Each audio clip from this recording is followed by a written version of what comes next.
اور کوشش کریں کہ یہ سارے ممالک اکٹھے ہو جائیں. بہت بہت شکریہ شفقت صاحب، آپ نے ہم سے بات کی. ناظرین یہاں پہ لیں گے ایک چھوٹا سا بریک، اور جب ہم بریک سے واپس آئیں گے تو ہم بات کریں گے جینڈر ڈسپیرٹی کی اور پاکستان کی رینکنگ کتنی لو ہے انٹرنیشنلی اس میں. اسٹے ود اس.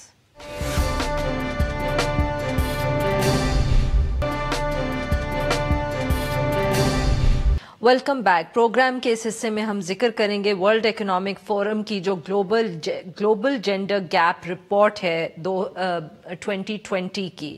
اس کے اندر، اس رپورٹ کے اندر ان بات کی ہے جو مرد اور خواتین کے اندر توازن ہوتا ہے، یعنی کہ جینڈر ایکوالٹی، اور وہ پاکستان کے حوالے سے ہماری رینکنگ اتنی کمزور ہے کہ صرف 2 ممالک ایسے ہیں جو ہم سے بھی زیادہ کمزور ہیں. 153 ممالک کی جو فہرست ہے اس میں پاکستان جو ہے وہ 151 نمبر پہ ہے، اور صرف ہم سے نیچے عراق اور یمن ہے. یہ جو جینڈر گیپ رپورٹ ہے اس میں جو رینکنگ کی گئی ہے، یعنی کہ درجہ بندی کی گئی ہے، اس کے لیے 4 فیکٹرز کو دیکھا گیا ہے: معاشی کردار، تعلیم، صحت اور سیاسی آزادی اور خود مختاری.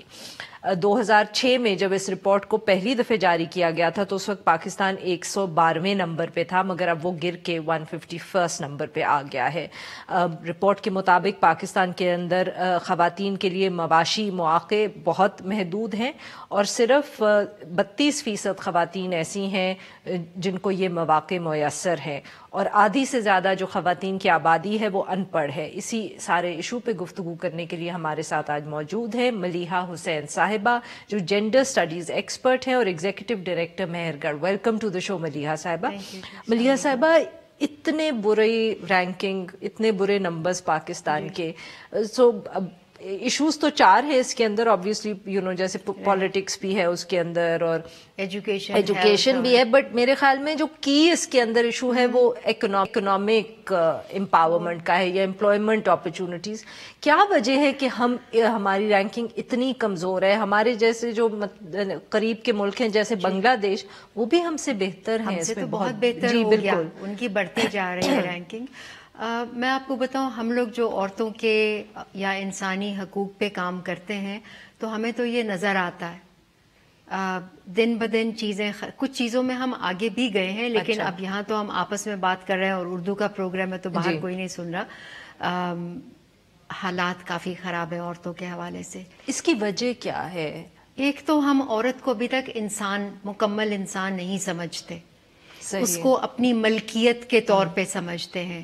بے شک ہم ایک طرف دیکھیں تو ہمیں ہر سیکٹر میں خواتین یا لڑکیاں یا بچیاں کام کرتی نظر آتی ہیں، لیکن جیسا اینٹی سیکشول ہراسمنٹ لا 2010 میں ہمارے یہاں پاس ہوا تھا، اس کی امپلیمنٹیشن ہو رہی ہے اور آرگنائزیشن کے حوالے سے بہت اچھے طریقے سے ہو رہی ہے، تو وہاں ان کا نمبر بڑھ رہا ہے. لیکن جہاں تعلیم میں ہم دیکھتے ہیں کہ ہماری بچیاں اتنی کم انہیں اجازت ملتی ہے، تو وہاں پہ اگر پراپر امپلیمنٹیشن ہو اسکولوں میں تو ماں باپ بچیوں کو اسکول بھیجتے ہوئے ڈریں گے نہیں، گھر سے نکالتے ہوئے ڈریں گے نہیں. ویسے تو ماں باپ کو بھی ایجوکیٹ کرنے کی ضرورت ہے کہ بچیوں کے ساتھ زیادتی تو گھروں کے اندر بھی ہو جاتی ہے. تو ہمیں ان مسائل کے اوپر بات کرنے کی ضرورت ہے کہ گھروں میں ان مسئلوں کو کیسے روکنا ہے. گھر سے باہر اگر کوئی ایک انسان غلط کام کرتا ہے تو اس کے لیے ہم نے بچیوں کو چھپا کے نہیں رکھنا، اس ایک انسان کو ٹھیک کرنا ہے. تو ماحول بہتر ہوگا تو آہستہ آہستہ لڑکیاں چاہے کام کرنے کے حوالے سے یا تعلیم کے حوالے سے ماں باپ انہیں باہر بھیجتے ہوئے ڈریں گے نہیں. اگر خواتین پارٹیز یا جماعتوں میں امپاورڈ ہوں گی یا ان کے پاس زیادہ فیصلہ کرنے کا حق ہوگا تو اس سے کیا فرق پڑے گا کہ ہم جو اپنی جنرل پاپولیشن ہے ان کی خواتین کو ہم لے کے آئیں ورکنگ پاپولیشن میں؟ آپ دیکھیے نا، یہ جو خواتین زیادہ امپاورڈ ہوں گی ہماری پارلیمنٹ میں تو انہیں پتا ہے کہ ہماری خواتین کے مسائل کہاں کہاں اور کیا ہیں، تو وہ اس کے اوپر بہتر قانون سازی جو ہے وہ کر سکتی ہیں اور کروا سکتی ہیں پارلیمنٹ کے اندر. اور پھر ان کی امپلیمنٹیشن کس کو کرنی ہے، کس طرح کے قانون ہمیں چاہیے پھر جس کی؟ آپ دیکھیے نا، ابھی تک تو ہمارے ہاں ڈومیسٹک وائلنس سوائے سندھ کے کہیں پہ کرمنلائز نہیں ہے. ہم تو ویسے ہی عورتوں کو گھر میں مارتے پیٹتے ہیں، ان کے ساتھ جنسی زیادتی چاہے سیکشول ہراسمنٹ ہو یا ریپ ہو. آپ 509 کے کیسز اٹھا کے دیکھیں تو وہاں پہ گھروں میں جو بچیوں کے ساتھ جنسی زیادتی ہو رہی ہے اس کے کیسز آ کے پولیس میں رپورٹ ہونے شروع ہو گئے، کیونکہ قانون بنایا تو کچھ استعمال ہونا شروع ہوا. سو جب تک عورت کو عزت نہیں دیں گے، یعنی ہماری زبان میں تو ہے کہ ہم اپنی ماؤں بہنوں بیٹیوں کو بہت عزت دیتے ہیں، لیکن آپ دیکھو کتنی عزت ملتی ہے. ملیحہ صاحب، تو جو ہمارے اگر آپ ریجن کے ہی دوسرے ممالک دیکھ لیں تو کیا ان کے پاس یہ قانون تھے اور اس کی وجہ سے خواتین کی جو جینڈر ایکوالٹی ہے وہ ان کی رینکنگ ہے؟ کیا بھارت کے اندر اس قسم کے قانون ہیں سیکشول ہراسمنٹ کے یا ریپ کے، یا بنگلہ دیش کے اندر بھی کیا اس قسم کے قانون ہیں؟ قوانین بے شک پاکستان اس خطے میں پہلا ملک تھا جس نے یہ قانون بنایا، اور اس کی 10 سال کی جو امپلیمنٹیشن ہے اس سے کافی فرق پڑا ہے، لیکن ابھی بہت زیادہ کام کرنے کی ضرورت ہے. ہم لوگ جو ہے نا، ہم ایک دوسرے کو کاٹتے رہتے ہیں. ہمارا سلیبس جو ہے وہ ٹھیک کرنے کی ضرورت ہے. ایک تو جتنی لڑکیاں اسکول جاتی ہیں وہ کم ہے ابھی، لیکن جب آپ اسکول بھیجیں بھی تو آپ کا کریکولم اگر صحیح نہیں ہوگا تو آپ کیا تعلیم دے رہے ہیں؟ تو کریکولم کے ذریعے کیسے ہم اس ایشو کو امپروو کر سکتے ہیں؟ آپ چھوٹے بچوں سے لے کے اسکول، پرائمری اسکول سے لے کے بڑے ہونے تک جب ان کا کریکولم ٹھیک کریں گے، ان کے حقوق کیا ہیں. ہمارے تو یونیورسٹی سے ڈگریاں لے کے نکل آتے ہیں، انہیں یہ بھی نہیں پتا ہوتا کہ ہماری کانسٹیٹیوشن میں ہماری فنڈامنٹل رائٹس ہیں کیا. تو یہ رائٹس پوری کانسٹیٹیوشن آپ جس لیول پہ ایج اپروپریٹ لیول پہ ڈالیں، لیکن چھوٹے بچوں سے شروع کر کے انگلش کی بکس میں، اردو کی بکس میں، کہانیوں کی شکل میں حقوق کے اوپر بات کریں. عورتوں مردوں کے جو رشتے ہوتے ہیں عزت کے، پیار کے، ان پہ بات کریں. مذاہب میں جو فرق نہیں ہونا چاہیے، پلورلزم ہونا چاہیے، اس کے حساب سے ان کو بتائیں. انسانی حقوق کیا ہوتے ہیں ان کے حساب سے بتائیں. کام کرنے والی خواتین کی کہانیوں کی شکل میں، عمر کے ایج اپروپریٹ طریقوں سے. یہ چیزیں جب ہم اپنے کریکولم میں ڈالیں گے تو میں آپ کو بتاؤں ایک جنریشن لگے گی. صحیح. اپنی اگلی نسل کی سوچ ہم بدل سکتے ہیں تاکہ وہ عورتوں کی عزت کریں، انہیں انسان برابر کا سمجھیں. بہت شکریہ ملیحہ صاحبہ، آپ نے ہم سے بات کی. ناظرین، یہاں پہ لیں گے ہم چھوٹا سا بریک، اور جب ہم بریک سے واپس آئیں گے تو ہم بات کریں گے PIC کے اوپر جو وکلا کا حملہ تھا اور اس حوالے سے تازہ ترین ڈیولپمنٹس کی. اسٹے ود اس.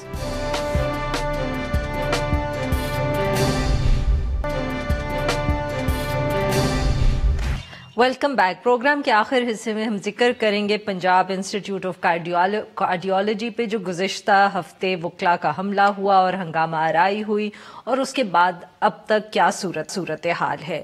اسی حوالے سے آج لاہور ہائی کورٹ میں سماعت ہوئی. جو وکلا پکڑے گئے ہیں اور جو اریسٹ بھی ہوئے ہیں اور ان کے اوپر قانونی کارروائی ہو رہی ہے، اور عدالت نے وکلا اور ڈاکٹروں کے درمیان جو تنازع تھا جس کی وجہ سے یہ سارا کہتے ہیں کہ حملہ ہوا، اس کے حل کے لیے ایک 8 رکنی کمیٹی بنا دی ہے.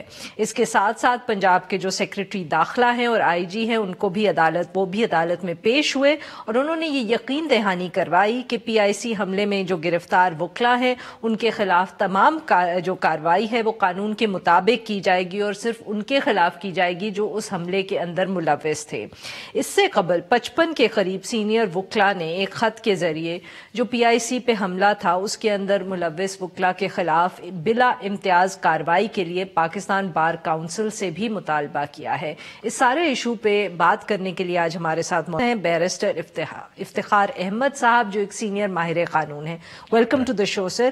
سر، ایک طرف وکلا جو ہیں وہ پکڑے بھی گئے ہیں، پولیس نے ان کو پکڑا بھی ہے، عدالت کے اندر کارروائی بھی چل رہی ہے، مگر ساتھ ساتھ ایک 8 رکنی کمیٹی بھی بنا دی ہے.